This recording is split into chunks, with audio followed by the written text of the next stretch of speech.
What up, YouTube? Jeff Boski, vlogger extraordinaire, has been posting these interesting hands of the day to his Twitter account for the last several months, and I couldn't help but notice that when he asked for the public to give their opinion, that everyone seems to be always wrong. And Boski seems to make the right decision most of the time. So we're going to take a look. I'm going to give my input. We're going to make fun of some comments. And then we're going to look at Octopi Poker's database to get the right answers. Let's get right into the video. Now, before we get into the video, let's talk about who is Jeff Boski. He is a lower stake volume grinder, has been crushing on ACR for years, sponsored by ACR, vlogging for almost 9 years, has almost 70,000 subscribers, all around good dude, good poker player, posts really, really interesting hands. Secondly, what is Octopi Poker? It's an AI solver that is, in comparison to its competitors, the most affordable on the market. They have two price tiers, $25 a month or $65 a month. And the $65 a month gives you the sickest database of final tables. All the pre-flop spots have been solved, and they provide you the videos. You can see that here. You can watch final table streams and follow along in real time and look at the sims and see who's making mistakes, who's fucking up. What would you do in the spot? You can also look at scenarios that don't end up happening in game, but you can ask yourself, what would you do here with X, Y, or Z? It's unbelievable the amount of final tables or real final tables that they have solved. They also have pre-flop, post-flop, cash games. They got it all. And again, if you use my code DLAZ or the links below, you'll get 50% off your first month. Or if you decide to pay for the full year upfront, 2 months free. Let's get right into the video. And number one, hand of the day, final table of a 1650 PKO. Under the gun is all in here for 3.74 bigs, or about 4 big blinds. Under the gun one.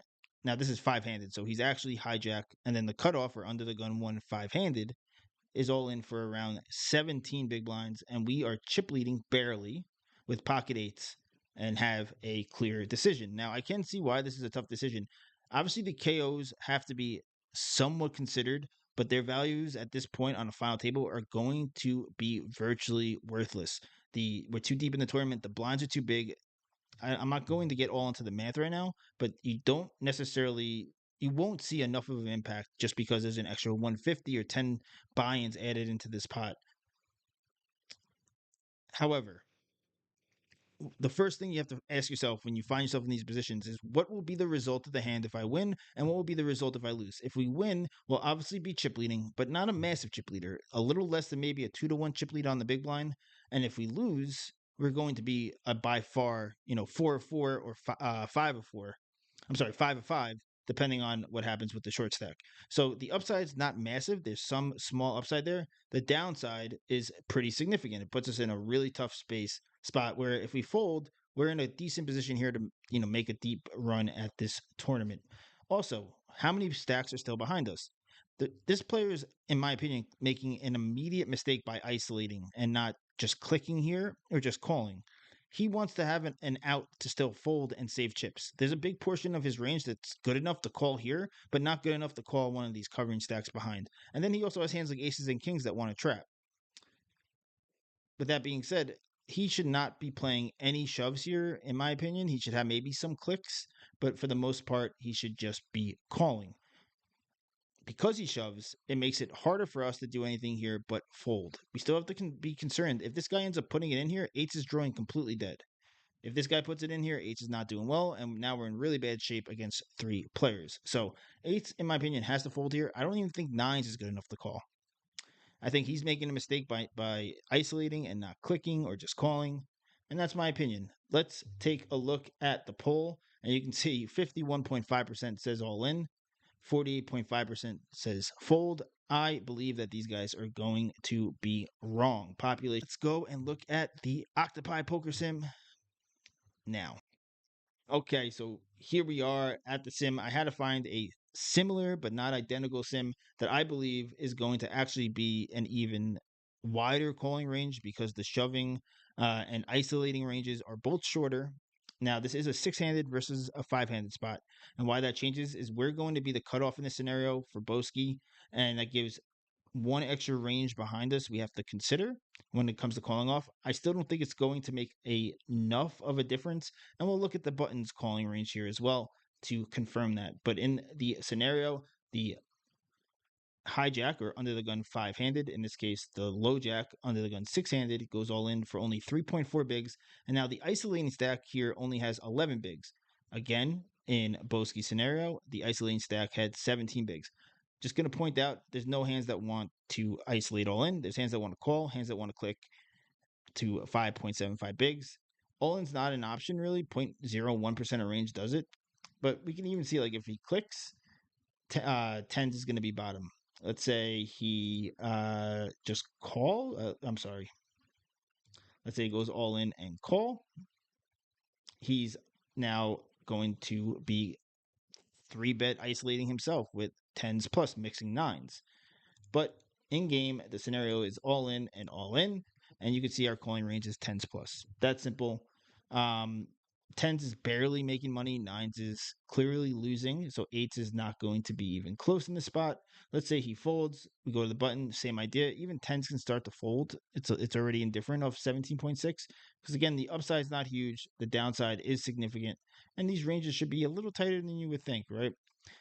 Small blind gets the call the widest here because he only has one range behind, and it's only for 11.9 bigs, and he covers everyone, so not a huge risk, and he's only calling nines plus. So if he's calling nines plus, we can assume eights from BOSKI'S position on the button, or the cutoff in this scenario, is a clear fold. And let's look at the big blind's calling range. Even he's calling tens plus for obvious reasons. He benefits from the 4 big blind or 3 big blind stack busting. Now let's go see the results. Let's see what BOSKI does in game. Let's hope the man made the right fold, didn't get swayed by the voting and the population and everyone, and listens to D-Laz fold pocket eights. Let's go check it out. All right, here we go. Here's the video. Let's check it out. No, BOSKI. He calls. But oh wait, Queen 9 and Ace 10-0. Jesus Christ. And he gets to hold. Good for him. I saw the results already before I gave my input. But yeah, I mean, are we really even that excited to see these two hands? We're really not, guys. We're trying to fade 4 overcards with pocket eights. Wrong decision. Good result. I understand why he would call. You know, you could argue that the KOs add enough value. In my opinion, they don't. But let's go on to hand number 2. If you don't speak Spanish. All right, hand of the day number 2. We got the 2650 Venom Mystery Bounty, 8 million guaranteed. Huge tournament that I finished third once for about a $500,000 a couple years ago. No big deal. But with that being said, this spot actually came across my Discord. Someone in my community posted it, asked my input. I already looked it up, so just want to clarify that. But I knew right away what the answer was. Let's take a look. Under the gun opens off 140 bigs. That's obviously the tightest PFR range at the table.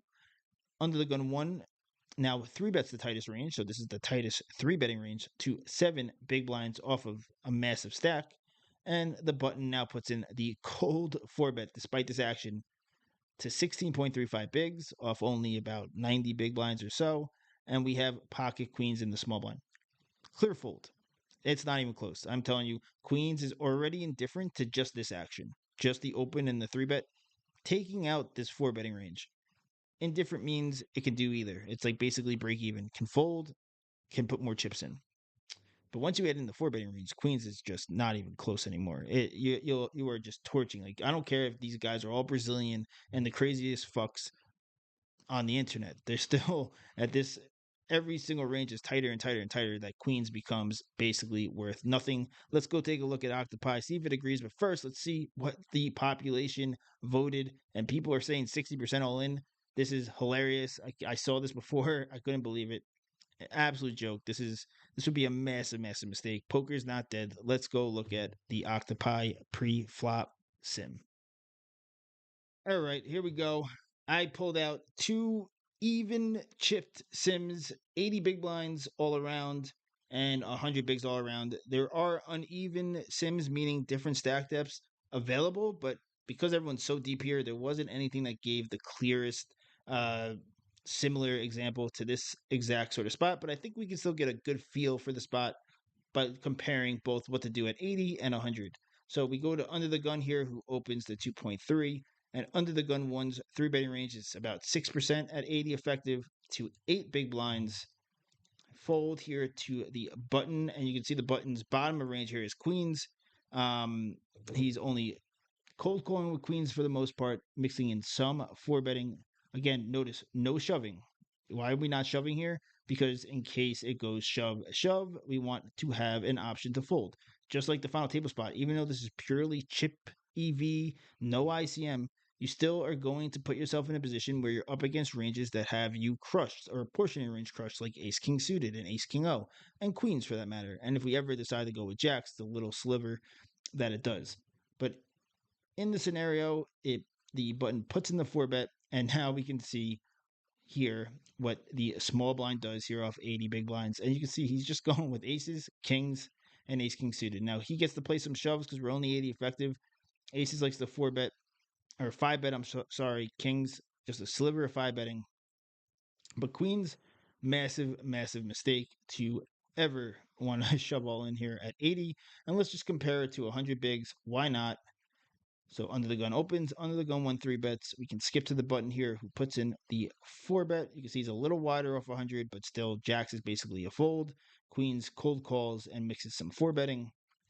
Puts in the 4-bet, and Boski in the small blind, if he had 100 bigs here, never going with queens. And again, it's just aces, kings, and ace king. The only difference here is now you want to 5-bet a little more often than shove when it comes to pocket kings. It's that simple. You just got to fold. Before we go to the hand, let's first see the result, and I pray that Boski ends up folding here. Let's take a look here. Hello, ladies. That's a little too much. Under the gun min raise, what are they repping? Aces? He does stream, by the way, on Twitch. Let's find out. Under the gun plus. Go give him a follow. I used to watch him on Twitch back when I first started playing.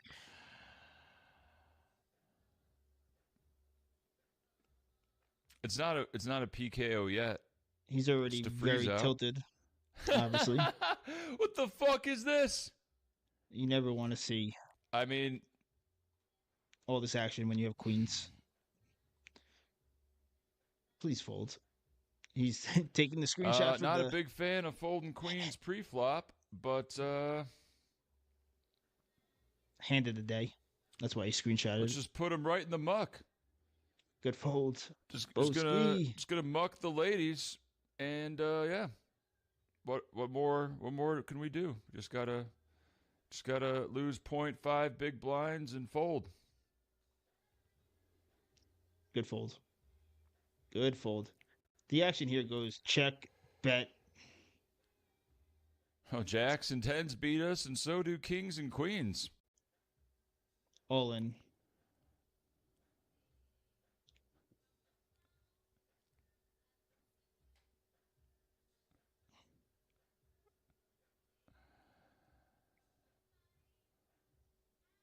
And fold.